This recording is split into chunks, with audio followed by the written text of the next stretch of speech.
Encounter रे police को सफलता पर सब माओवादी मान मृतदेह अणा मालकानगिरी शवगुड़िक चिन्हट पर परिवार वर्ग को हस्तांतर कर बर्बरा राव आंध्र प्रदेश आसीथिबा विप्लवी कवि बर्बरा राव नेतृत्व में 70 जन लोक गोटे बस माध्यम आसी संपर्क मान चिन्हट कलापर मृत माओवादी मान चिन्हट कलापर शव नहीं जाइछन्ति एवं आप देखिपारे लाल कपड़ा बिछई ता उपरे से शव गुड़िक रखिछन्ति एवं सब मृतदेह गुड़िक नहीं जाइछन्ति सेमाने ये हूँ तार चित्र मालकानगिरी विभिन्न माओवादी मानकर मृत माओवादी मृतदेह नापी आसी परिवार वर्ग से शव चिन्हट कलापर नहीं से मृतदेह को एवं लाल कपड़ा बिछई लाल सलाम दे से स्लोगान दवा सहित से विभिन्न स्लोगान देइछन्ति ता सहित लाल कपड़ा बिछई नहीं से मृत माओवादी मान शव से संपर्क मान शव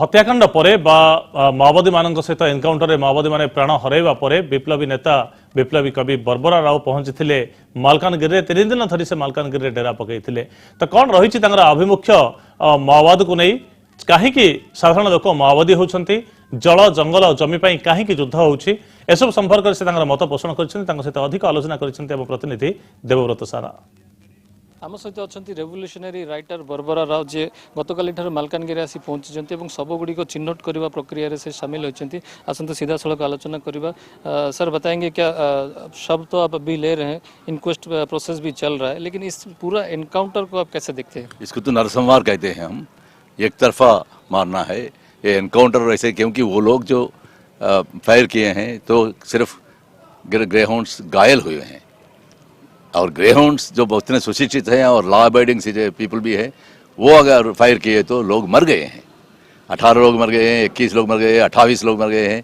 23 लोग मर गए हैं ऐसे नंबर बढ़ते ही जा रहा है। तो इसके लिए तो यानी आप होना ही जाना ही जो कॉम्बिंग ऑपरेशन हो जो भी हो या आपके समाचार से भी गए हो जैसे भी हो वहाँ जाके मारने के लिए गए हैं और मार डाले हैं।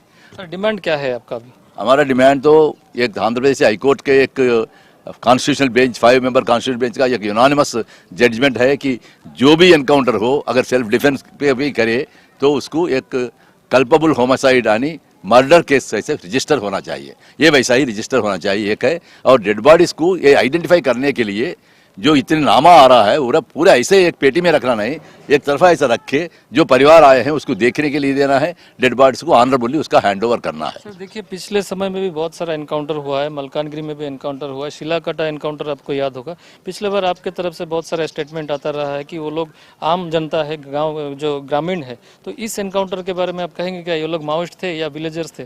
माओइस्ट 18 लोग से ज्यादा माओइस्ट हैं जो 11 लोग हैं वो विलेजर्स भी हो सकते हैं मिलिशिया भी हो सकते हैं ज्यादा माओइस्ट है इसमें।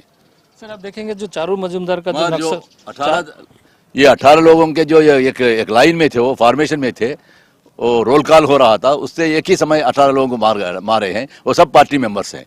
वो छोड़ के जो घायल होके भाग रहे हैं इसलिए हम उसको सरेंडर करने के लिए पीछे किए हैं वो जो कह रहे हैं वो ज़्यादातर गाँव लोग हैं जो गांव में कॉम्बिंग ऑपरेशन करते हुए जो सिंपथाइजर समझते हैं उनको मार डाल रहे हैं। सर जो नक्सलबारी आंदोलन हुआ था चारू मजुमदार का जो आइडियोलॉजी है अभी का जो माओइस्ट का आइडियोलॉजी है बहुत डिफरेंस नहीं वही है। वैसा देखे तो चारू मजुमदार तो अगर जो शत्रु को मारे बगैर उसके हत्या के खून में हाथ फैला उसके रखे बगैर चलता है। अभी क्या किस चीज का लड़ाई है माओइस्ट का किस चीज के साथ लड़ाई है? जमीन के लिए जल के लिए जंगल के लिए सत्ता के लिए जो आदिवासी लोग दलित लोग गरीब उत्पीड़न लोग जो संघर्ष कर रहा है सत्ता के लिए आप लड़ाई कर रहे हैं पावर के लिए आप लड़ाई कर रहे हैं पावर टू द पीपल उनके लिए नहीं पावर टू द पीपल जैसा आदिवासी लोग हैं जैसा आज दंडकारण्य में जनता सरकार राज बना है जो जनता राज में चाहे आदिवासी लोग हैं दलित लोग हैं लैंडलेस पूर है स्मॉल फार्मर्स हैं छोटे किसान है ये इनके सत्ता आना है। ऐसा नहीं कि कंपनी वाले का सत्ता आना है ये नहीं है और लैंडलॉर्ड का सत्ता आना है ये नहीं है। निश्चित तौर पे आप एक सीनियर सिटीजन है, भारत का नागरिक है, एक सीनियर सिटीजन होने के नाते बंदूक को लेके सत्ता के साथ लड़ाई करना, इसको कैसे देखते हैं? सत्ता बंदूक को लेके ही, सत्ता तो एक दिन के लिए वोट डालने से जीत रहा है, मगर पूरा जो शासन कर रहा है बंदूक के लेके शासन कर रहा है। तो बंदूक के लेके जो शासन कर रहा है वो बंदूक के ही जवाब मिलेगा। तो इसको लेके आपका एक और जनता रेवोल्यूशनरी का बंदूक है वो। जनता का बंदूक को लेके आपका एक रेवोल्यूशनरी राइटअप अगर कुछ सुनाएंगे तो। ప్రజలను సాయుధం చేస్తున్న రెవల్యూషనరీ कवि आज जो इंग्लिश में- कवि इंग्लिश आज या ये कवि इसे माना जाता है जो जनता को सशस्त्र बनाएगा। ये हमारा एक पॉपुलर सॉन्ग है। सर देखेंगे सरहद पे और आतंक दूसरी बात है, నేరమే అధికారమై ప్రజల్ని నేరస్తులను చేసి శిక్షిస్తుంటే నోరుండి ఊరుకున్న ప్రతి ఒక్కడు నేరస్తుడే। अब यह क्या हुआ है आज के हाल में, गुनाही खुद क्राइम खुद सत्ता बन के बैठा है।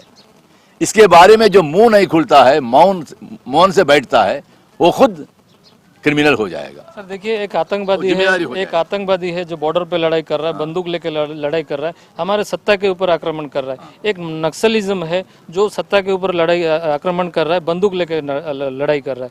तो इसको अब आतंकवादी और माओवादी इस दोनों को क्या एक ही एंगल से देखा जा सकता है क्या? एक अच्छा सवाल पूछे हैं। हम यही कहना है, आप उतना देशभक्त है, आपको देश का सुरक्षण करना चाहे, क्यों उड़ीसा में वेदांता कंपनी को नयामगिरी के जो पहाड़ है, जो यहाँ के आदिवासी एक अपने लिए एक देवता मानते हैं, क्यों दिए हैं? क्यों पोस्को कंपनी की संगल दिए हैं? तो कौन दे रहा है ये देश को? बाहर के साम्राज्यवाद लोगों को, अमेरिका को कौन दे रहे हैं? आदिवासी लोग दे रहे हैं, माओइस्ट दे रहे हैं, या सत्ता दे रहे हैं? मेरा प्रश्न था यही जो- सत्य, वही मे- आतंकवाद। मेरा- मेरा- आतंकवाद देश को जो लूटने वाले होता है वो आतंकवाद। मेरा वो प्रश्न एक है मोदी आतंकवाद है, एक नवीन बाबू आतंकवादी है, एक चंद्रबाबू नायडू आतंकवादी है, एक चंद्रशेखर राव आतंकवादी है, एक फडणवीस आतंकवादी है, एक रमन सिंह आतंकवादी है। क्योंकि ये देश के जितने भी संपदा है, जितना भी इसको और जितना भी मानव सारम से ह्यूमन लेबर है, इसको लूट के दे रहा है बाहर लोगों के लिए, कंपनी के लिए, बड़ा कंपनी के लिए। एसआर हो, जिंदाल हो, टाटा हो, बिरला हो, ये सब तो बड़ा कंपनी है, नहीं तो मल्टीनेशनल कंपनी है। ये इसको देश के लूट के दे रहा है जल जंगल जमीन को। और एक इधर संविधान कहता है कि ये इसके ऊपर आदिवासी को हक रखना है, देखिए, और इतना पूरे इतने विस्थापित हो रहा है आदिवासी लोग, ये आप समझते नहीं। देखिए इतना बड़ा एनकाउंटर हुआ है, आपका संगठन कहीं ना कहीं वीक हुआ है, आपको फिर भी लगता है कि बंदूक लेके आपका ये लड़ाई जारी रहेगा, आपका जो मकसद है, संगठन weak- आपका जो मकसद है वो पूरा हो पाएगा क्या? संगठन वीक कभी नहीं हुआ है। श्रीकाकुलम तो पूरा खत्म होने के बाद फिर से उभर के आया है। ये माओइस्ट पार्टी के सेंट्रल कमेटी मेंबर्स 3 लोगों को 99 में मार डालने के बाद ही सरकार खुद बातचीत करने के लिए आना पड़ा है। और जब आजाद के एनकाउंटर के पहले सेंट्रल गवर्नमेंट भी टॉक्स करने के लिए चाह रहा है, बढ़ते जा रहा है, क्योंकि जनता का कोई मूल रूप के समस्या है वो कुछ भी हल नहीं हुआ है। तहां तक जनता का मूल रूप के समस्या है, जैसा जंगल का, जमीन का, जल का और उसका ह्यूमन डिग्निटी का। ये चारे चीज जनता के जब तक तय नहीं होता है तब तक क्रांतिकारी। देखिए आप जो अभी जो माओवादी मारे गए हैं इसे आप जेनोसाइड कहते हैं।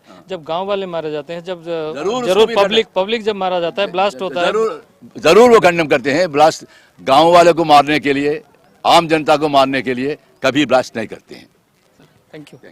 ये थिले विप्लवी कवि बर्बरा राव जे सीधा सड़क कहते जे बंदूक साहाय्य ही सत्ता हासिल करें, लोकों सत्ता हासिल करेंगे बर्बरा राव। एवं केवल यही घटना पर संगठन दुर्बल है नहीं, बरं आगामी दिन में सांगठनिक कार्य को आहरी सुदृढ़ कर आहरी माओवादी जन्मे। मालकानगिरी कैमरा पर्सन अमित महांती देवव्रत साना, कनक।